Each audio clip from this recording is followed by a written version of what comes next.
like Congresswoman Rashid Tlaib, who we all should go vote for in November. And it's important that we also call out, I mean, for us, I do fundamentally believe Democrats are missing an opportunity, not even an opportunity, but we are seeing a candidate who is fighting to be transformational, but they're not talking about the suffering of Palestinians in the way that I think they ought to be. For me, in my district in Dearborn, I consistently say that I represent their values, and in February, over 58% of them voted uncommitted, and it wasn't a vote just to say we don't want Joe Biden. It was a vote saying we don't want a candidate, a nominee, who doesn't have the values of a ceasefire, of an arms embargo, and who is willing to speak truth when it comes to Palestine. That was what they started in February. And so for me, I love to call out Republicans all the time. I'm going to be very clear. Republicans are very bad on Palestine. Most of them, by and large, are terrible. They have rhetoric that says, go finish the job. We should give them everything they need. But what the problem for me is, if you pull up the tape from 10 years ago, the Democratic language, even the Democratic platform on Palestine has become worse. It's become worse. 10 years ago, you would have your nominee on the stage saying, these settlements are illegal. We need to stop building them. We need to give the Golan Heights, or whatever it was. We would have that. We don't see that. We don't hear that anymore. That's concerning to me. That's concerning to me for a party that is looking to a community like mine to deliver a key swing state in November, right? For me, I continue to tell folks, vote your conscience in November. I haven't, advocated a vote one way or the other, but I advocate voting your conscience. I think it's important you vote your conscience and go to that ballot box, and you see and you decide who you believe the candidates are that are going to stand up for the values you believe in. But I'll be very clear, to your point, Heba.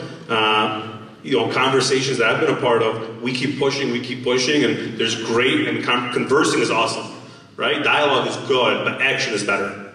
Action is much better.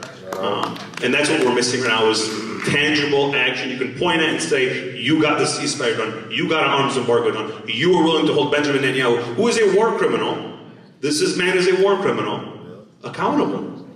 And that is what we're asking for of any nominee who seeks to get our vote in the November election, at least in Michigan.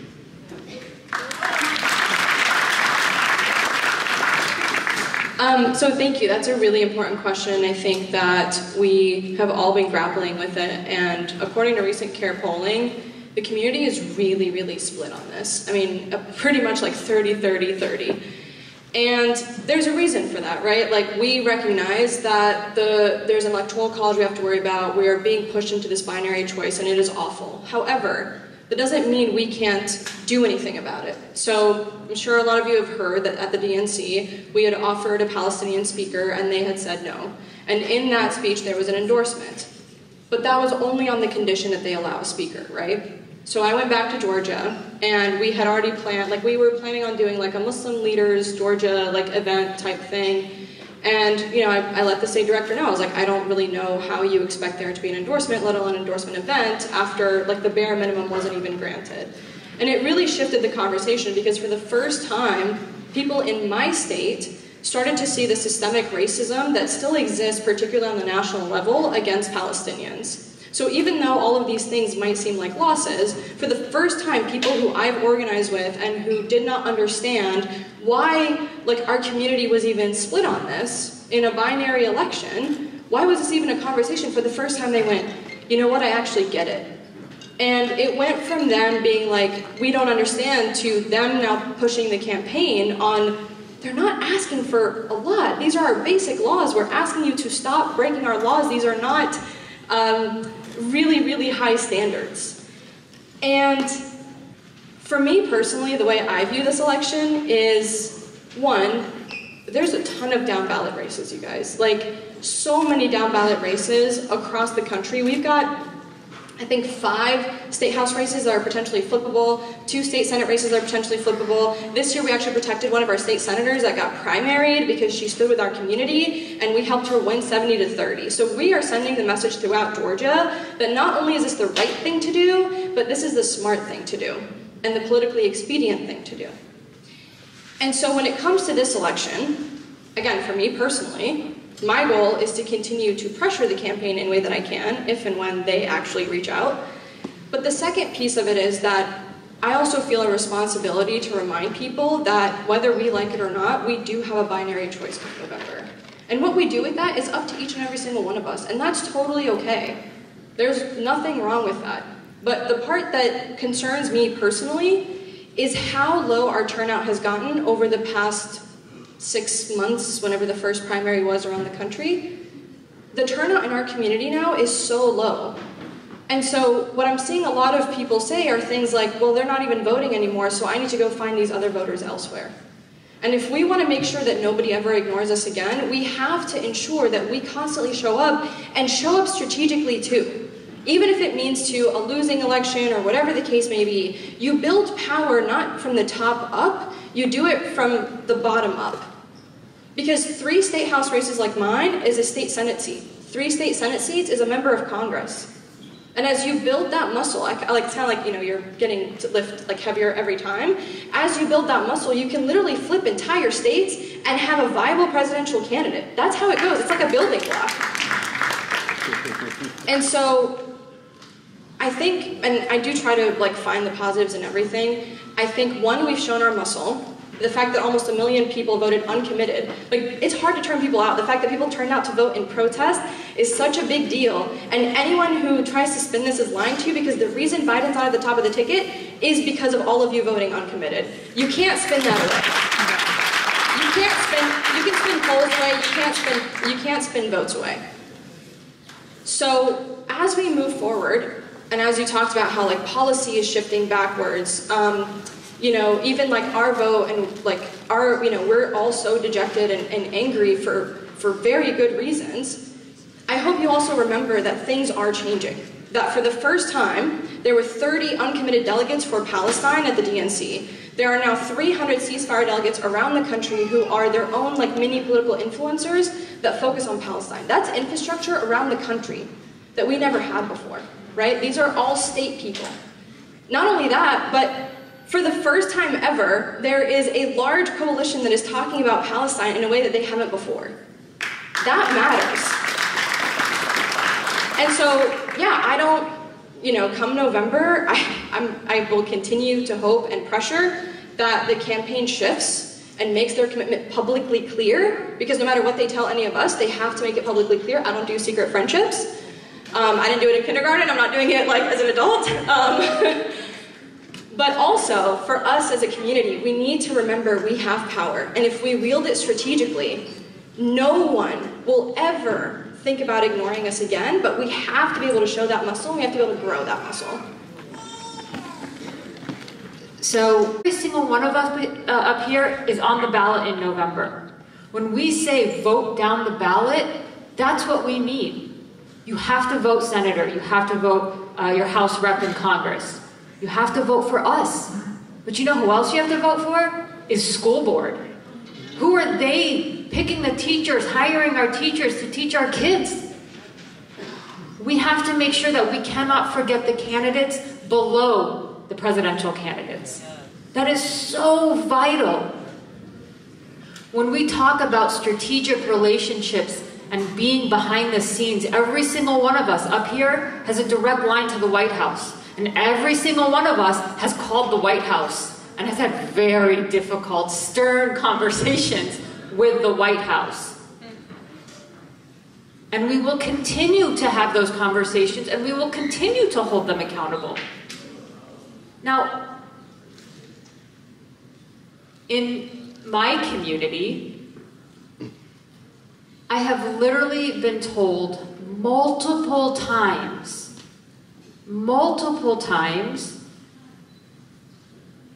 that they are voting for someone based on their views on the LGBT community. In our own community. If you are not making Palestine your #1 issue, I have nothing to say to you.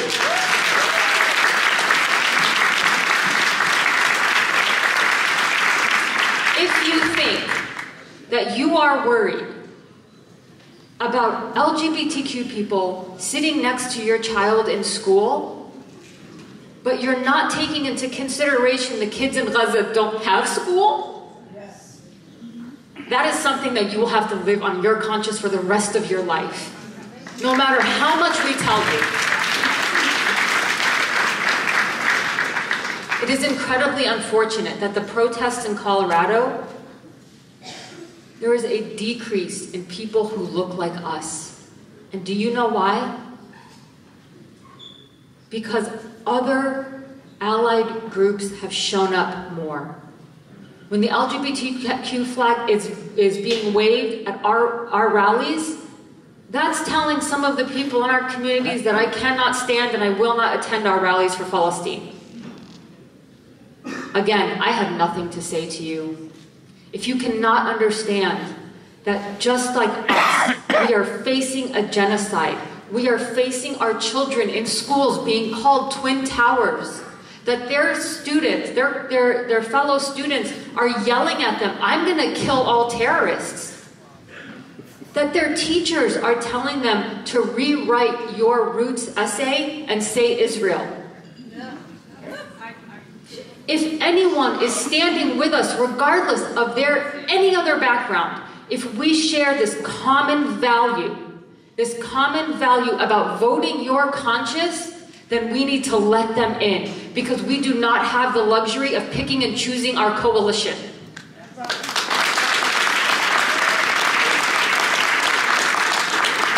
If we have shared values around Palestine, these are the people who are going to help us get the vote out.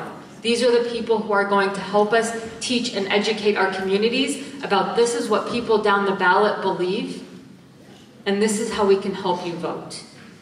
If there's anything I can tell you is please do not forget down the ballot. Gaza, the ones who are suffering in the West Bank and other parts of Palestine, I mean, the blood is not dry in Gaza, right? It's still wet. So vote your conscience, go vote. Everyone should go vote. And the one thing I'm gonna say, and this has been said yesterday and today, is yes, we need allies. Yes, we need solidarity movements. Yes, we need broad coalitions, but Palestinians need to be centered. And we need to continue to amplify Palestinian voices and keep the focus on Gaza and Palestine as a whole. That's the big thing that I'm going to press on, because we are somewhat getting disconnected and people are making this about themselves and using their platforms to honestly use Gaza for their own gain. And I, for one, will not do that, right? Like, I was just in Palestine. We owe them a lot more. We owe them everything because they're dying to protect Palestinian land. So I'm going to turn to Ahmed to do Q&A. Because here, you have said that we are being pushed to a binary choice. You are pushing us to a binary choice because on social media, you have been attacking the choice that we have, which is presidential candidate Jill Stein. You have called our presidential candidate vile by rejecting genocide. You have called her not strategic because she dares to campaign in swing states. My question to you is, when our people in Palestine are refusing to raise the white flag of surrender, when our people in Palestine are refusing to accept crumbs, why are you? And if you want to hold on to the genocider, please at least do not attack those of us who refuse to bow down to the Democratic presidential candidate.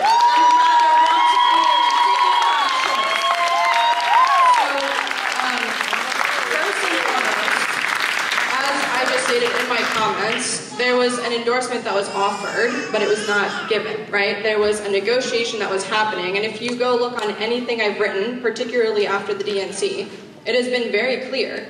And as Representative Abdelnasser said, what we have are specific metrics. If they provide these metrics, we will give our endorsement. It's really not a difficult conversation. For me personally, literally the first thing I did when I went to Georgia is I said, this is unacceptable. All of these plans and commitments that we had are no longer on the table because you did not hold your end of the bargain. Again, a commitment to ending the genocide. Now, as it relates to Jill Stein specifically, my biggest concern is that when you call, for example, a representative who has identified what's happening as a genocide, a pro-genocide candidate, refused to sign the ceasefire resolution. So, hold on. So, right. But my point is, what happens is, right. But she is a presidential candidate. I want to be clear. Like, this presidential candidate also had come after me before, and I hadn't said anything up until that point. I have tried really hard to walk this fine line.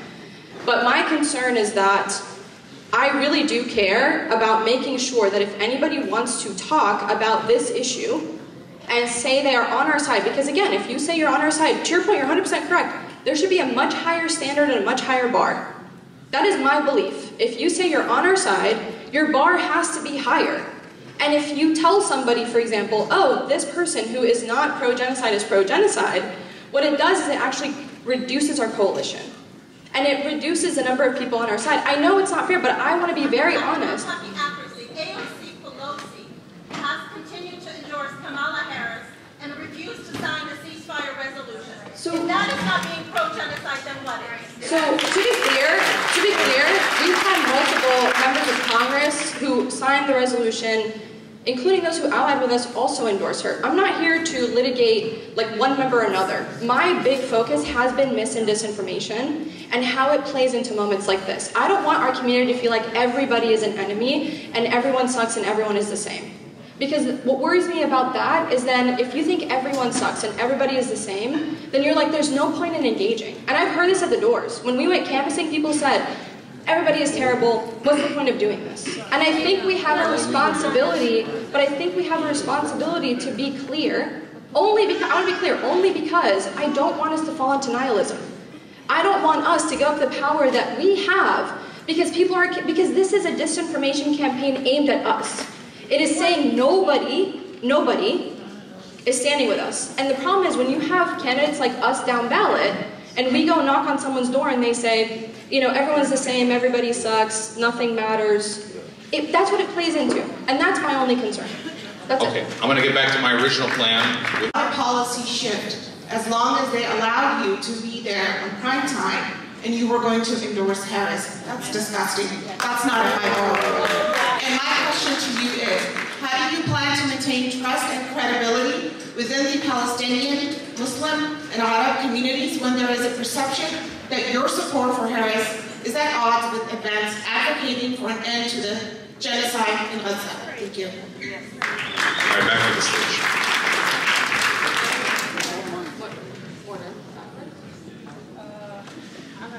Oh, you do that. That's your job. However you want to, however they want to answer is all up to the four of them. They're all politicians. They can decide amongst themselves. So, so I'm gonna try to amalgamate the answers all at once. But thank you for that question because again, it was meant to be a tactic. I wasn't the only name that was presented, the only person who was offering that as part of the negotiations. There are other people, including those on the stage.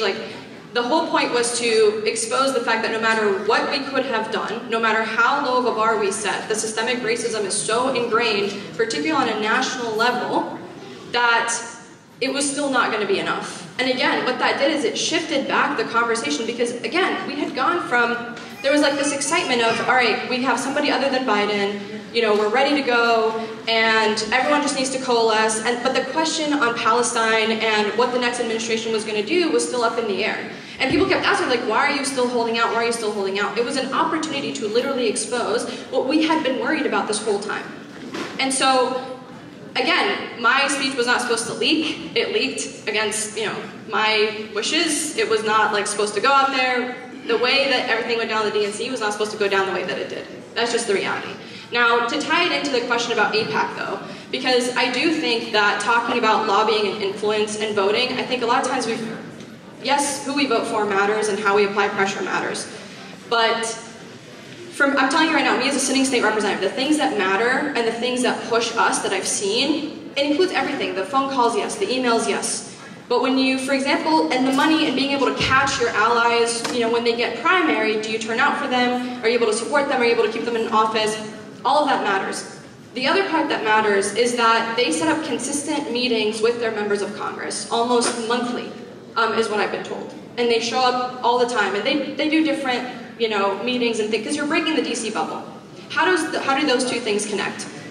The reality is that the people who were allowed to help write the platform, which is an old platform, it's not, the people who helped write the platform are the people who are able to build the kind of infrastructure to say that we make up so much of your party and your funding. You literally, like, will lose every cent without it. But we can do the same. We can make sure that we catch our allies. We can make sure that we get rid of those who are opposing us. We can, you know, push legislation the same way. And I do think that we can do that, and if we had it, things would be different, and that it starts down ballot. That's sort of where that whole conversation goes. So to close all of this out, I want to be very clear that we're not pre-planning every step that we take. As a state representative, I don't get staff. It's literally me. And during campaign season, I can afford a campaign manager. But the reality is that anytime we get an opportunity, for me personally, I don't care what it means, like backlash or whatever, any opportunity I get to press and expose and show what we're dealing with, I'm going to take that opportunity because people still don't know. People still don't realize what's happening. And it shifted the conversation. It brought back the conversation to things like what's a weapons embargo and why does it need to happen. And that to me is the most important thing. Everyone else is just noise. And in the meantime, build the kind of, you know, infrastructure so that no one can ever ignore us again. That's my long-term goal. Thank you, Ruwa. So, like I said, if they want my endorsement, which includes my vote, she has to call for enforcing international humanitarian law. It's that simple. It's that simple. Like, it's not, like, I mean, we've got, I see at least two people here from Georgia. That's, the conversation hasn't changed over the past 11 months. So. If others want to answer, and then we're going to move to closing remarks. Sorry, I know there are more questions, but we're running close to time, and I think Abed will kill me if we miss the gala. So. I just want to say this very quickly. You know, when we talk about organizing, you talk about mobilizing, building up institutions, I think one thing we have to focus on is that we have really great institutions like ADC that I encourage everyone here to work with, to become a member of, and to join. But secondarily, we have something that you cannot buy. We have something that you can't put a price tag on. We have the truth on our side. And the fact of the matter is, the more we get the truth in front of people in Congress and in positions of power, the more we sit with them. You know, I host monthly coffee hours, I'm sure you all do too. But we go to those coffee hours, we go to those one-on-ones, and we bring proof in hand. We show them the videos, right? Please, everybody. That's how you force a conversation where that person, that member of Congress, looks past, right, the political gridlock of DC, and they say, my constituency at home is talking about this, and morally, how can I look past that? Because we have the truth. It's not going anywhere. And the fact of the matter is, we just have to get it in front of people as often as we can, at any time we can, and at any medium we can. So that's all I wanted to add. So, a few things, including my closing. I have been told by members of our congressional delegation that pro-Israel groups and individuals have regular meetings with our principals that maintain their stance and make sure that they stay on course. Unfortunately, I think in a lot of our states, I don't want to speak for all, I don't think we're doing that. And so when you talk about what if we had like a Goliath to go up against AIPAC, we absolutely would have that. And do you know why? Because we have Vietnam, we have Bosnia, we have apartheid, and those have set the tone for what we are going through right now. We would be able to hold them accountable for their duplicity. And when Biden stood on the floor of Congress and said, we must stop apartheid, really? That is how we have to think about this. I will also say that the Harris campaign, and I'm not endorsing by any means, I want to be very clear, I am not endorsing by any means.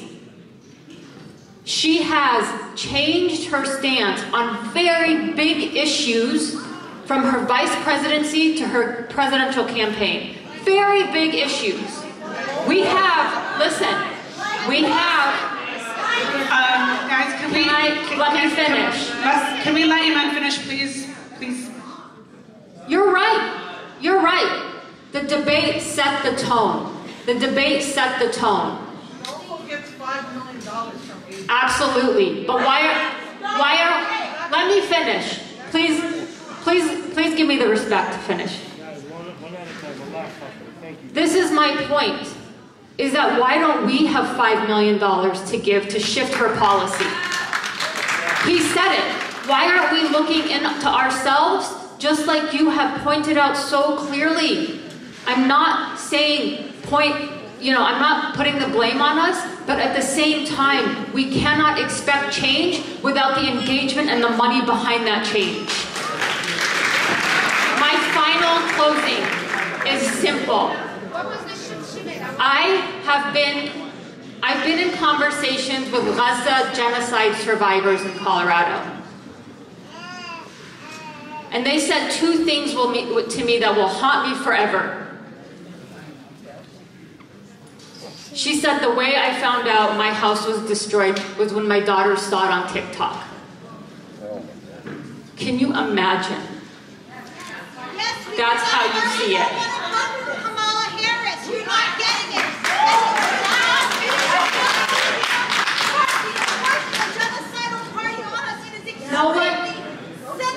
No one is pushing a party. No one's stupid. Nobody here is stupid. Please don't accuse us and conflating us with that. Pushing for the Green Party. To each your own. Okay, guys, can we let them finish, please? We still have Abdelnasser Rashid. I would just ask for the extension of respect, please. The final thing that I will say is that that same family said to me, and our doctors talked about this, is that Do not, just go.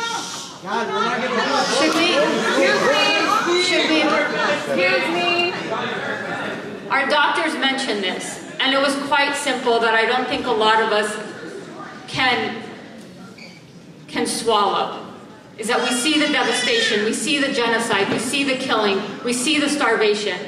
But you know what we don't have the sense of? Is the stench of decay in Gaza. The stench of bodies under the rubble that's leaving.